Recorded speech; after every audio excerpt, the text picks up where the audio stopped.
तो महाराष्ट्र सरकार में मंत्री नवाब मलिक ने आज समीर वानखेड़े के निकाह और निकाहनामे की तस्वीर जारी कर नया हमला बोला है। हमारे साथ समीर वानखेड़े का निकाह कराने वाले मौलाना मुजम्मिल अहमद जुड़ रहे हैं।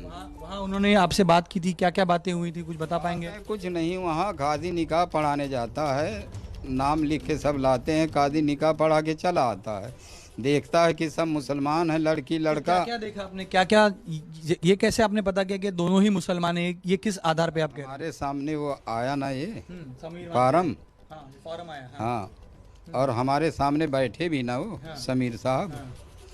लड़की का निकाह जब हुआ, गवाह जब बैठे, सारे के सारे लोग बैठे, निकाह हुआ, और अगर वो हिंदू होते तो ना ये प्रोग्राम होता, ना ये निकाह होती, ना ये रिश्ता होता, हाँ, ना इतनी सारी खुशियाँ मनाई जाती।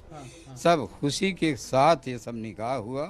वो मुसलमान थे, लड़की भी मुसलमान थी, और वो सारी ख़ानदान भी इनकी मुसलमान थी, और इनका बाप भी मुसलमान था, और समीर भी मुसलमान थे। जो है वो झूठ बोल रहे हैं, आप कह रह हैं? हाँ, झूठ बोल रहे हैं, बिल्कुल झूठ बोल रहे हैं। हाँ, सरासर झूठ। हाँ, झूठ बोल रहे हैं, झूठ बोल रहे हैं। वो तो कह रहे हैं कि मैं हिंदू ही हूँ, मैंने कभी, मेरे माता का जो उनकी माँ थी वो मुस्लिम थी, उनके कहने पे, उनके आग्रह पर ये निकाह किया। कह रहे हैं उस वक्त वो मुसलमान हो के और निकाह करके दस्तखत भी किए सब।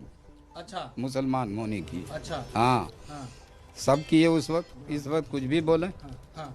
तो ये मुझे बताइए कि ये पूरी ये तारीख अगर आप बता पाएं, कितने बजे आप पहुंचे थे, थोड़ा सा सिलसिलेवार तरीके से बता पाएंगे? वही 8-9 बजे मामला है, रात में निकाह का। अब जो कुछ भी है उसमें लिखा है, इतना टाइम। तो फॉर्म आपके पास किसने दिया था? आपने परिवार वालों से बात की थी, समीर से बात की थी, उन सब से? जो है यहाँ से जाता है और वहाँ उनके आदमी को बुला करके उनका नाम लिखा जाता है, लड़की वाले को बुला के नाम लिखा जाता है। तो वो नाम यही लिखा है, समीर दाऊद, और लड़की शबाना जाहिद कुरैशी। सब हुआ, गवाहों का नाम लिखाया गया, फिर उसके बाद मैंने निकाह पढ़ाया। आपसे संपर्क किसने किया था ये निकाह कराने के लिए? किसने? लड़की का बाप करता है ना, लड़की का बाप रिश्ता कायम करता है, और वही निकाह के लिए बुला के ले भी जाता है। हाँ, तो वहाँ गए, निकाह पढ़ाए, सब मुसलमान थे। आज कुछ भी बोलें, उस वक्त में सब मुसलमान थे। अच्छा, ये मुझे बताएं कि ये पूरा जो निकाह हुआ उस समय किस तरह का माहौल था, क्या क्या, वो थोड़ा बता पाएंगे ठीक से? अरे भाई, माहौल तो शादी में जानते हो कैसा माहौल होता है, खुशी ही का माहौल होता है ना। कोई उसमें खानदान वाला नाचता भी है, उसी में कुछ करता है, और सारे लोग खाना पानी।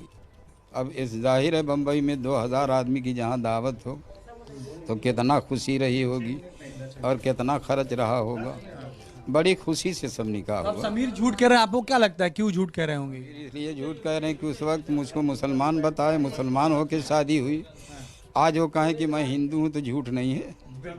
तो आपने यहाँ सुना, काजी साहब यहाँ स्पष्ट कर रहे हैं कि ये समीर वानखेड़े जो कह रहे हैं वो झूठ कह रहे हैं। निकाह उन्होंने पढ़ा था, निकाह कराया था, और बड़ी खुशी के माहौल में हुआ, और दोनों ही जो लड़का लड़की मुस्लिम थे, और इस वजह से ही उन्होंने निकाह कराया। अगर ऐसा नहीं होता तो शायद निकाह ही नहीं कराते, अगर उन्हें पता होता था। निकाह ही नहीं होता, निकाह होता ही नहीं। तो देखिए, निकाह ही नहीं होता, और ना काजी निकाह पढ़ाता। बिल्कुल। तो समीर वानखेड़े के सभी दावों को यहाँ पर काजी साहब ने पूरी तरह से झुटलाया है।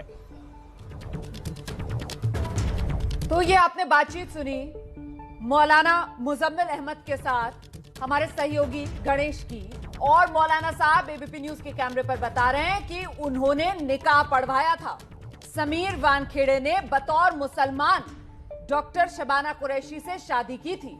ये महत्वपूर्ण हो जाता है बयान, क्योंकि ये बयान आ रहा है उन मौलाना की तरफ से जो ये दावा कर रहे हैं कि निकाह समीर वानखेड़े का मौलाना साहब ने ही पढ़वाया था। और दावा महत्वपूर्ण इसलिए हो जाता है क्योंकि कल जब समीर वानखेड़े की जो अब पत्नी है, दूसरी पत्नी क्रांति रेडकर, उनसे जब हमने सवाल पूछा तो उनका कहना था कि स्पेशल मैरिज एक्ट के तहत शादी की थी समीर वानखेड़े ने, इसमें कुछ गलत नहीं है। लेकिन अब उस दावे के उलट मौलाना कह रहे हैं कि निकाह पढ़वाया गया था समीर वानखेड़े का। हम बहुत छोटे से ब्रेक के लिए यहां पर रुक रहे हैं, फौरन लौट रहे हैं, रहिए हमारे साथ।